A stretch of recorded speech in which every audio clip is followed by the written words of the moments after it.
Hey friends, welcome to Funeral Facts, where I talk to you guys about funeral service traditions, both modern day and throughout history. My name is Victoria. I'm a licensed funeral director and embalmer in my state. And so today I wanted to discuss one of the most influential cultures on modern day funeral service and embalming, which is the ancient Egyptian culture. Mummification really did pave the way for modern day embalming. So the Egyptians believed in an afterlife, and in this afterlife, there was Osiris, who was the god of the underworld and the judge of the dead, and there was also Anubis, who was the god of mummification and of the afterlife. Anubis would lead the person's soul down into the underworld to the scales of justice. At the scales, their heart would then be weighed against the feather of the goddess Mat, and if it was lighter than her feather, that meant that the heart was full of good deeds, and therefore that person earned their right to proceed into paradise.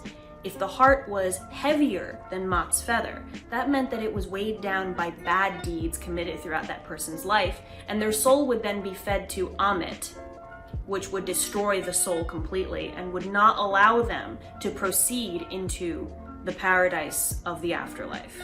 The ancient Egyptians also believed that the sun was the center of the universe and that all things began and ended in the sun. Therefore, when a person died, they would have to journey into the sun, both body and soul. Their soul would have to locate their body first, which meant that it would have to recognize it. And that led for a need for preservation of the body, and then mummification was born. There were also elements that needed to be put back together after death. And those were the Ba, or the soul, the Yaku, or the shining one, the name, the shadow, the heart, and the Ka. The Ka was actually the most important element because the Ka would remain with the person after death and needed to be tended to by the living in the form of gifts and offerings for a while after the person's death and funeral. So in order to reunite these elements, the body needed to be resuscitated. And in order to be resuscitated, like I said, the soul needed to find it, so the body needed to be preserved. Mummification was basically the birth of embalming. In the process of mummification, the organs and the brain were removed and they were embalmed separately, and the organs were placed into canopic jars. Now, the Egyptians believed that the heart was actually the center of knowledge and thinking, not the brain. So to them, the brain was only an organ located behind your nose that produced mucus. Therefore, they pulled it out through your nose with a hook. And the heart was the one that was preserved and put into the canopic jars. The body was then washed and all the cavities were filled with resins and spices. After that, the body was placed into a natron solution, which is kind of like salt on steroids. The natron would draw out all of the moisture from the tissues, which basically left you with a dried out body that was skin and bones. That is why mummies are so well preserved, because they are just dried out completely. There's nothing left there really to deteriorate.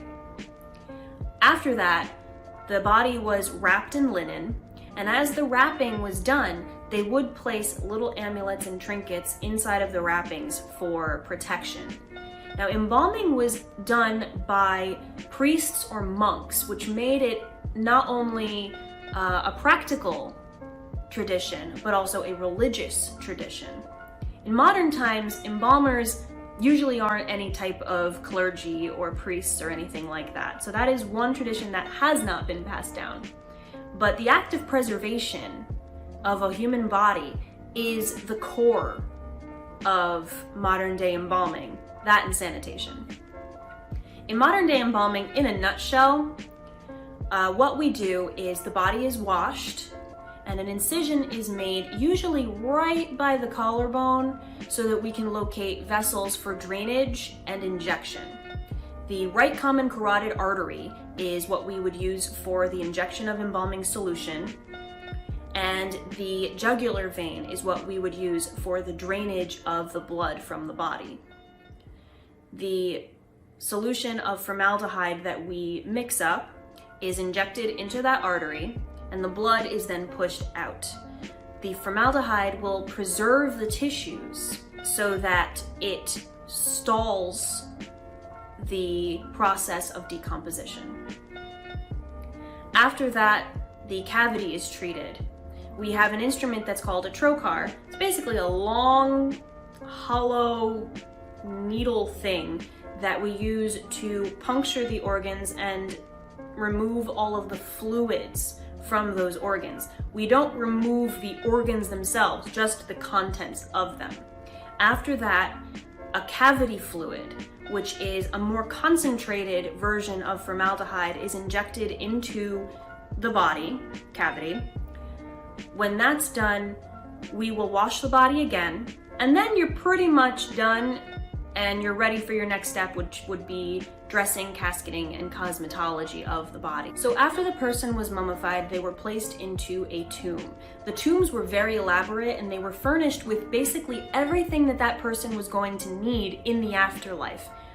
Furniture, gifts, food, money. Sometimes they would even embalm the person's servants if they were wealthy, and they would also embalm their pets and put them in the tomb with them so that they could assist them in the afterlife. The tomb was then continuously tended to by family members in order to appease the person's ka. Kind of like today, where we have either a headstone or a mausoleum where people can come and pay their respects.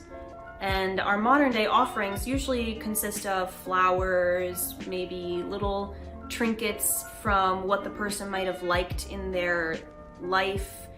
I've seen things like baseballs and golf balls and things of that nature placed at graves. So that is another thing that the Egyptians did that we still do today. So that's all of the facts that I have for you today on ancient Egyptian funeral culture. Don't forget to like, comment, and subscribe, and I will see you guys next week. Bye!